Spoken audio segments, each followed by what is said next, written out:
हाय, मैं K V Singh, director Ambe ITI आपका इस वीडियो में फिर से स्वागत करता हूं। कल मैंने एक वीडियो दिया था, उसमें मैंने बताया था कि जो बार के CBT में जो कैंडिडेट सिलेक्ट हुए हैं उनका स्किल टेस्ट होना है। और बहुत सारे क्वेश्चंस आपके मन में थे कि स्किल टेस्ट कैसे होगा, कैसे तैयारी करना है, किन गलतियों से बचना है, कौन कौन से प्रैक्टिकल होगा। तो इन सबों का आंसर मैंने अपने कल वाले वीडियो में दिया है। अगर आप अभी भी उस वीडियो को नहीं देखे हैं तो एक बार ज़रूर देख लीजिए। स्किल टेस्ट देने से पहले एक बार देख लीजिएगा तो आपको काफ़ी आइडिया आ जाएगा। स्पेशली वो इलेक्ट्रीशियन के लिए था। जो भी छात्र इलेक्ट्रीशियन में बार का CBT क्लियर किए हैं उनके स्किल टेस्ट में वो वीडियो काफ़ी सहायक होगा। और आज का ये वीडियो मैं टूल्स के ऊपर बना रहा हूँ, जो कि एक स्किल टेस्ट का बेसिक पार्ट है। अगर आपको टूल्स के बारे में नहीं पता है तो दिक्कत होने वाली है, बहुत बड़ी दिक्कत होने वाली है, क्योंकि एग्जामिनर ये समझेगा कि आपको कुछ आता ही नहीं है। तो टूल्स एक बेसिक स्किल टेस्ट होता है जिसमें कि आपको अपने टूल्स के बारे में जानना है, उसको आइडेंटिफाई करना है और उसके बारे में जानना है, कैसे प्रॉपर यूज करते हैं, कैसे उसकी मेंटेनेंस करते हैं। इन सब चीज़ों को जानना बहुत ज़रूरी है। तो आज का मेरा ये वीडियो टूल्स के ऊपर है। ये पहला वीडियो है, तो इसमें मैं इलेक्ट्रीशियन टूल्स के बारे में बता रहा हूँ। इसके बाद नेक्स्ट जो वीडियो आएगा, आज ही हो सकता है लेट नाइट में अपलोड करेंगे, वो उसको उस वीडियो में फिटर के टूल्स के ऊपर रहेगा। तो चलिए इलेक्ट्रीशियन के टूल्स के बारे में बताते हैं कि इलेक्ट्रीशियन का जो टूल्स है, ठीक है, उसको दो भागों में बांटा गया है। पहले टूल्स, स्पेशली इलेक्ट्रीशियन की हम लोग बात कर रहे हैं, दो भागों में बांटा गया है। पहले को बोलते हैं हैंड टूल्स और उसके बाद दूसरा जो है वो है पावर टूल्स।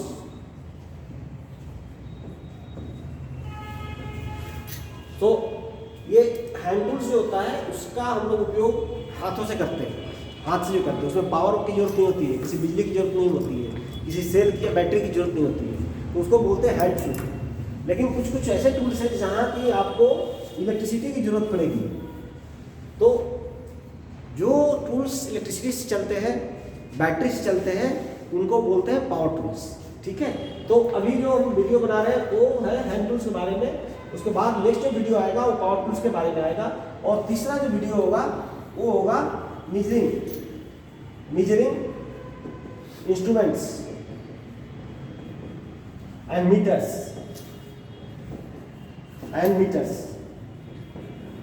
तो अगर आप स्किल टेस्ट देने जा रहे हैं तो तीनों ही बहुत इंपॉर्टेंट है, क्योंकि जैसे ही आप स्किल टेस्ट देंगे तो जैसे कल भी जैसा कि मैंने बताया था, पिछले वीडियो बताया था कि स्किल टेस्ट हो सकता है दो पार्ट में ले। पहले पार्ट में आपको कुछ वाइवा करेगा, तो वाइवा में पूछेंगे क्या, वाइवा में टूल्स के बारे में ही पूछेंगे।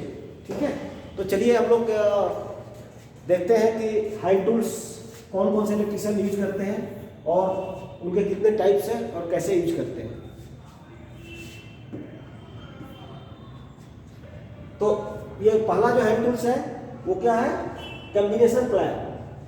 सब लोग जानता है कॉम्बिनेशन प्लायर के बारे में, क्योंकि जैसे ही आप ITI स्टार्ट करते हैं आपको कॉम्बिनेशन प्लायर के बारे में बताया जाता है। तो एक बेसिक टाइप का टूल है, आप देख सकते हैं हमारे हाथ में कॉम्बिनेशन प्लायर है।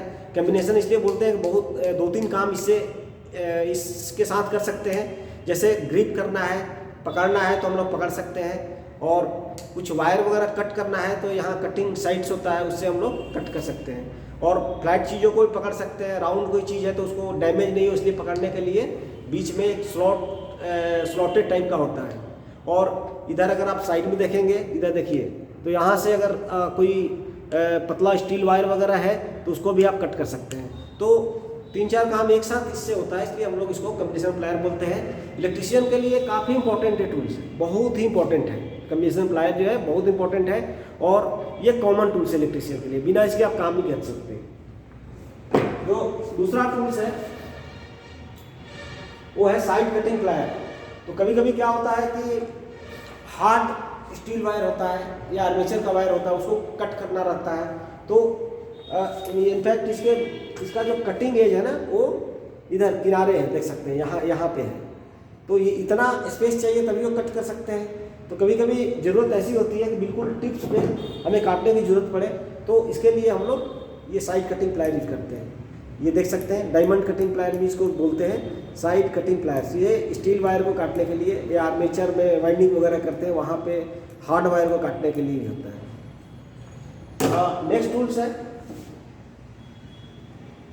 Long nose plier.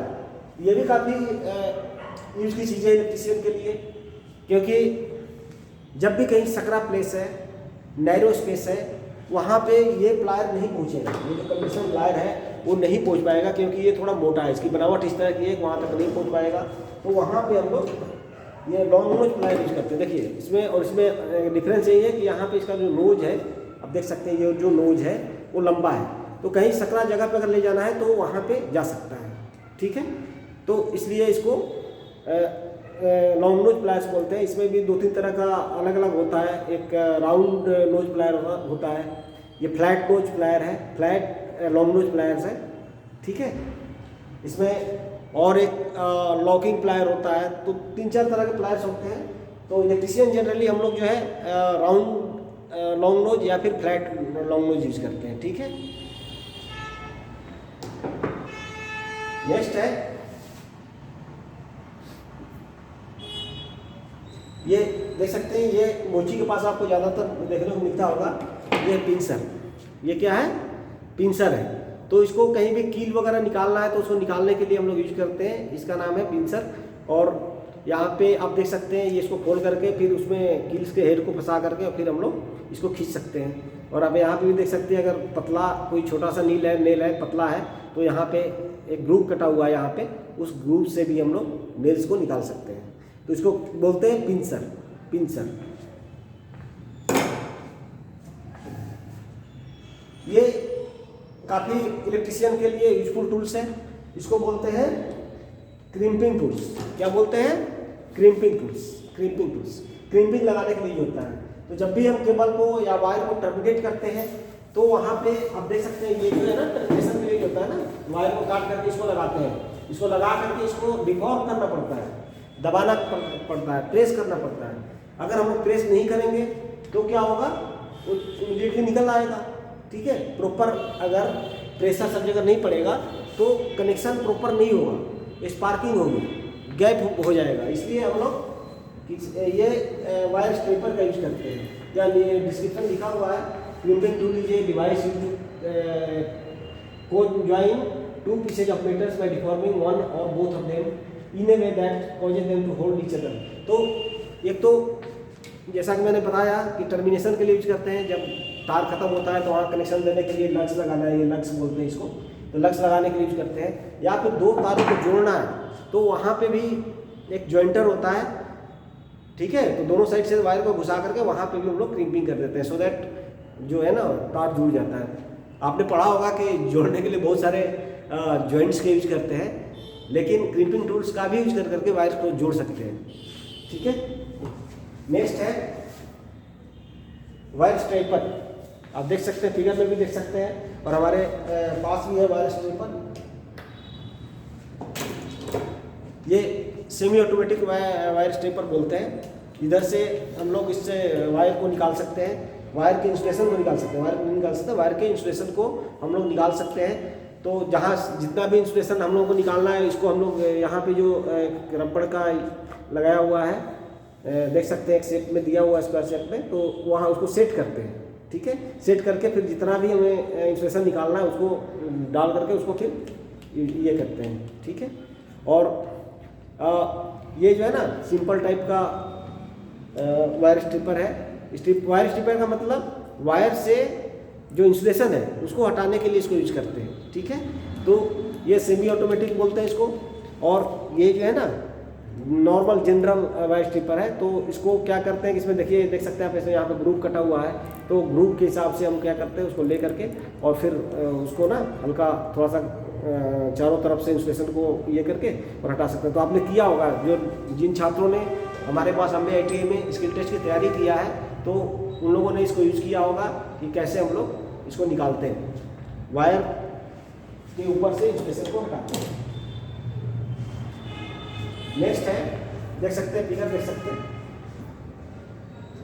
Screw driver काफ़ी कॉमन टूल्स है, सब लोगों ने देखा है। इलेक्ट्रिशियन स्क्रू ड्राइवर में जो होता है वो क्या होता है, इंसुलेटेड होता है, यहाँ से यहाँ तक इंसुलेटेड होगा। हैंडल पीवीसी का, प्लास्टिक का या फिर वुड का हो सकता है। इसको देख सकते हैं, ये जो होता है ना, ये टिप्स है। तो स्क्रू ड्राइवर काफ़ी कॉमन टूल्स है इलेक्ट्रिशियन के लिए, इसको स्क्रू ड्राइवर बोलते हैं। ये अलग अलग साइज में आता है, आपको पता ही है, 3, 4, 6, 8, 10, 12, जो भी जिस साइज में भी आपकी ज़रूरत हो। मोटा भी होता है, पतला भी होता है, तो जैसे जिस तरह की रिक्वायरमेंट है उस रिक्वायरमेंट के हिसाब से आप ले सकते हैं। नेक्स्ट है टेंडेंसा। तो कभी कभी हमें ज़रूरत पड़ती है कि हमें पीवीसी प्लेट को काटना है या केसिंग कैपिंग कर रहे हैं, तो केसिंग कैपिंग के दौरान भी जो पीवीसी है उसको कट करना पड़ता है। तो ये फाइन कटिंग के लिए है। इसके जो टीथ होते हैं वो ज़्यादा होते हैं पर इंच, स्मूथ कटिंग करता है। नॉर्मल जो आदि होती है ना, हैंडसा होता है, उसके मुकाबले इसका जो टीथ होता है वो ज़्यादा होता है पर इंच। इसमें देख सकते हैं, इसमें कितना ये है, 5 to 8 टीथ पर इंच है, 5 to 8 टीथ पर इंच।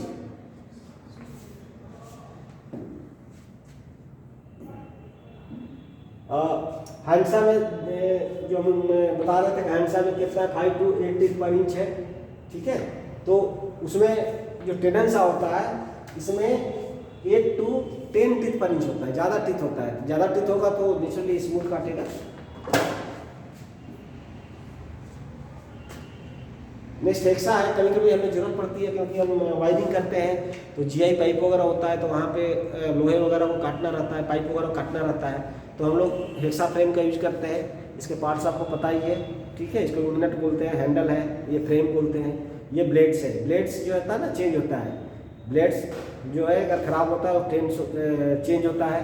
और इसमें और टेंडेंसा में डिफरेंस क्या है, इसका जो कटिंग होता है आउटसाइड होता है, मतलब ये जो टीथ होता है ना बाहर की तरफ होगा, तो आउटसाइड में प्रेशर देना पड़ता है जब हम लोग कट करते हैं तो, और इसमें इनसाइड की तरफ प्रेशर देना पड़ता है। दोनों में ये डिफरेंस है, ठीक है। नेक्स्ट है फार्मर सीजर। तो कभी कभी हमें ज़्यादा अगर लकड़ी या फिर कोई बोर्ड बना रहे हैं, कुछ बना रहे हैं, ज़्यादा वुड है, तो उसको हमें हटाने की ज़रूरत पड़ती है। तो वैसे कंडीशन में क्या करना पड़ता है कि हमें फार्मर सीजर का यूज करना पड़ता है। जैसे आप देख सकते हैं, इसके पार्ट्स दिया हुआ है, एज है, टैंग है, हैंडल है, फेरुल है, ब्लेड है। तो आपने ऑलरेडी पढ़ा है फाइल्स आपने पढ़ा है, उसी तरह से इसका भी पार्ट है, सिंगल पार्ट है। फेरुल जो लोहे का जो पार्ट होता है, जो हैंडल को कटने से बचाता है, ऊपर से कवरिंग होता है ना, ये हैंडल हो गया, लकड़ी का होता है, टैंग हो गया, ठीक है। और ये एज हो गया जिससे हम लोग कट करते हैं, ब्लेड हो गया, ये जो पोर्शन है उसको ब्लेड बोलते हैं, ठीक है। आप देख सकते हैं, ओके। तो अलग अलग साइज में आता है, जरूरत के हिसाब से हम लोग यूज करते हैं। ये कोल्ड सीजन जो होता है वो कहीं पे होल्स बनाना है वॉल में, सीलिंग में, कहीं कुछ एक्स्ट्रा जो हार्ड चीज उसको निकालना है, तो वहाँ पे हम लोग यूज करते हैं। ये कोल्ड सीजल है, अलग अलग साइज में, अलग अलग शेप में होता है, ठीक है। ये कोल्ड सीजल है, आप देख सकते हैं। तो कहीं भी दीवार को काटना है, कहीं होल बनाना है, कुछ फिक्स करना है, तो हम लोग इसको यूज करते हैं। मटेरियल हाई कार्बन स्टील होता है, देख सकते हैं। एंड कटिंग एज जो होता है ना, 30 से 45 डिग्री के बीच में वेरी करता है। ये जो कटिंग एज है ना, ये देख सकते हैं, ऐसे जो एंगल बनता है वो 30 से 45 डिग्री के बीच में वेरी करता है। अलग अलग साइज में होता है। नेक्स्ट है जिमलेट। ये भी इलेक्ट्रिशियन के लिए टूल्स है, क्योंकि हर समय हमारे पास इलेक्ट्रिसिटी होती नहीं है, कहीं लकड़ी उकड़ी में छेद करना है, स्क्रू कसना है, तो वहाँ पे हम लोग जिमलेट का यूज करते हैं। और आप देख सकते हैं इसमें बोरिंग किया हुआ है, इसमें थ्रेड्स बोरिंग किया हुआ है। तो ये इसलिए बोरिंग किया हुआ है कि जब हम लोग इसमें होल करेंगे लकड़ी में, पतली जो लकड़ी है प्लाई वगैरह में होल करना है, या ज़्यादा मोटा नहीं है वहाँ पे जहाँ स्क्रू वगैरह लगाना वहाँ पे होल करना है, तो क्या होगा, यहाँ से जो भी एक्स्ट्रा पार्ट है वो कैसे ड्रिल में निकल करके आता है जब हम लोग ड्रिल मशीन चलाते हैं, तो उसी तरह से बाहर निकल जाएगा और ये स्क्रू लगाने के लिए वो स्पेस बनाएगा। जिमलेट बोलते हैं इसको। नेक्स्ट है हैमर्स। तो हैमर्स के बारे में सब लोग जानता है। हैमर्स जो होता है, अलग अलग तरह का हैमर्स होता है। ड्रॉप फॉल्ट कार्बन स्टील का बना होता है, ठीक है। तो हैमर जो होता है उसका हार्डनेस के चलते स्टील का बना होता है। ये देख सकते हैं, hammer is typically made of steel which has been heat treated for hardness and the handle also known as haft or हेल्प्स is typically made of wood or plastic. तो जो मटेरियल्स होता है हैमर्स का, ये जो लोहा है वो क्या होता है, ड्रॉप फॉल्ट कार्बन स्टील्स, ये हार्ड होता है, ठीक है। और इसका जो यूज है वो कहीं भी नेल्स वगैरह को डालने के लिए, किसी चीज़ को सीधा करने के लिए, हार्ड चीज़ है उसको सीधा करने के लिए, या फिर रिविटिंग वगैरह लगाने के लिए, किसी चीज़ को मोड़ने के लिए, बेंड करने के लिए हम लोग यूज करते हैं, ठीक है। तो नेक्स्ट है कि इंजीनियरिंग हैमर्स जो होता है वो क्या होता है, वो भारी होता है। इंजीनियरिंग हैमर्स क्या होता है, भारी होता है और उसका अलग अलग वेट में अवेलेबल होता है, ठीक है। वो बेंडिंग, चेपिंग, पंचिंग के लिए यूज होता है, देख सकते हैं। तो ये भी स्टील का ही बना होता है। मॉडर्न जो हैमर्स है जनरली स्टील्स का ही बना होता है। तो पिन के हिसाब से जो हैमर्स है उसकी क्लासिफिकेशन जो है 3 तरह का होता है, ball pen, cross pen and straight pen. Ball pen, cross pen and straight pen. आप देख सकते हैं ये बॉल पेन हैमर है। बॉल पेन में आएंगे तो बॉल पेन जो हैमर होता है ना, उसमें क्या होता है कि ये आप देख सकते हैं दूसरे साइड में ये जो होगा ना गोला होगा, हाँ यहाँ पे है, ये बॉल पेन हैमर है, ठीक है। तो एक साइड में तो फ्लैट होता है जो हम लोग जनरली चोट मारने के लिए यूज करते हैं। दूसरा साइड जो होता है ना, वो उसको जो ये दूसरे साइड में जो शेप होता है उस शेप के हिसाब से हम लोग डिसाइड करते हैं कि बॉल पेन है या क्रॉस पेन है। अब देख सकते हैं ये जो चूँकि सर्कुलर शेप में है, सामने जो देखिएगा हाफ सर्कुलर शेप में दिखाई देगा, तो ये जो हैमर है वो बॉल पेन है, ठीक है। और ये है क्रॉस पेन। ये जो हैमर है वो है क्रॉस पेन। आप देख सकते हैं यहाँ पे एक साइड तो सेम है, सिंगल टाइप का है, दूसरे साइड में क्रॉस है, तो क्रॉस पेन हैमर बोलते हैं। और स्ट्रेट पेन जो होता है वो बिल्कुल ये जो ऐसे है ना, ये हैंडल के बिल्कुल पैरेलल होता है। इसका जो पिन होगा, शेप होगा, हैंडल के पैरेलल होगा, तो वो होगा स्ट्रेट पेन। अलग अलग तरह का हैमर है, आप देख सकते हैं फिगर में, बॉल पिन हैमर, मलेट। और ये जो हैमर है आप देख सकते हैं, ये जो है ना क्लॉ हैमर बोलते हैं, जिसमें कील वगैरह निकालने के लिए यूज होता है। तो इलेक्ट्रीशियन के लिए काफ़ी इंपॉर्टेंट हैमर है। कभी भी हम लोग जैसे कील अगर दीवार में लगा रहे हैं, कील लगाने की हम लोग को जरूरत पड़ती है, जैसे कि हम कभी वायरिंग कर रहे हैं और हमें जो कंड्यूट्स है उसको फिट करना है, तो वहाँ पे हम लोग को जरूरत पड़ती है। तो ये क्लॉ हैमर यूज होता है। ये अलग अलग तरह का हैमर अलग अलग एप्लीकेशन के लिए यूज होता है। जैसे देख लीजिए टैक हैमर है ना, टैक हैमर, वो वेल्डिंग करते समय जो एक्स्ट्रा जो चर्प होता है उसको निकालने के लिए टैक हैमर का यूज करते हैं। हैमर का पार्ट्स जानना चाहिए क्योंकि हो सकता है एग्जाम में कभी पूछ दिया, ठीक है। तो हैमर के पार्ट्स में आप देख सकते हैं ये आई होल होता है। ये जो होल है ना, इसको जिसमें हम लोग लकड़ी फिट कर हैंडल फिट करते हैं उसको आई होल बोलते हैं। एक वेज होता है। वेज क्या किस लिए होता है कि हैमर पे जब हम लोग हैंडल फिट करते हैं तो वहाँ पे पूरी तरह से फिट नहीं होता है, तो एक मेटालिक चिप होता है छोटा सा, उसको हम लोग डाल करके और पूरी तरह से हम लोग फिक्स करते हैं उसको, तो उसको बोलते हैं वेज।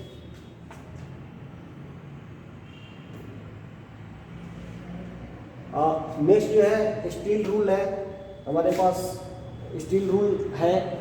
स्टील रूल भी कभी कभी हम लोग यूज करते हैं, कभी हम लोग ये जो ट्रांसपेरेंट स्केल भी यूज करते हैं। तो ये स्टील रूल है, देख सकते हैं स्टील रूल है। इसका जो लिस्ट काउंट होता है 0.5 mm होता है। लिस्ट काउंट का मतलब होता है कम से कम दूरी, कम से कम लेंथ जिससे माप सके, वो उसको बोलते हैं लिस्ट काउंट, ठीक है। नेक्स्ट देखिए ये ट्राई स्क्वायर है। ये भी आप लोग जानते हो ट्राई स्क्वायर किस लिए यूज होता है। हमारे पास है ट्राई स्क्वायर, ये है ट्राई स्क्वायर। तो इसको जो है 90 डिग्री चेक करने के लिए, किसी भी सतह का 90 डिग्री चेक करने के लिए हम लोग यूज करते हैं। जैसे कोई भी चीज़ हम ले रहे हैं, तो टेनेन साहब ने ले लिया और हम लोग चेक करना चाह रहे हैं कि 90 डिग्री है कि नहीं, तो आप देख सकते हैं ये 90 डिग्री नहीं है, क्योंकि हमें थोड़ा बहुत गैप दिख रहा है। अगर आप ठीक ध्यान से देखें तो गैप दिख रहा है। वैसे कोशिश ये की जाता है कि टेनेन साह जो होता है ना 90 डिग्री होता है, लेकिन आप देख सकते हैं इस यहाँ पे थोड़ा सा गैप दिख रहा है। तो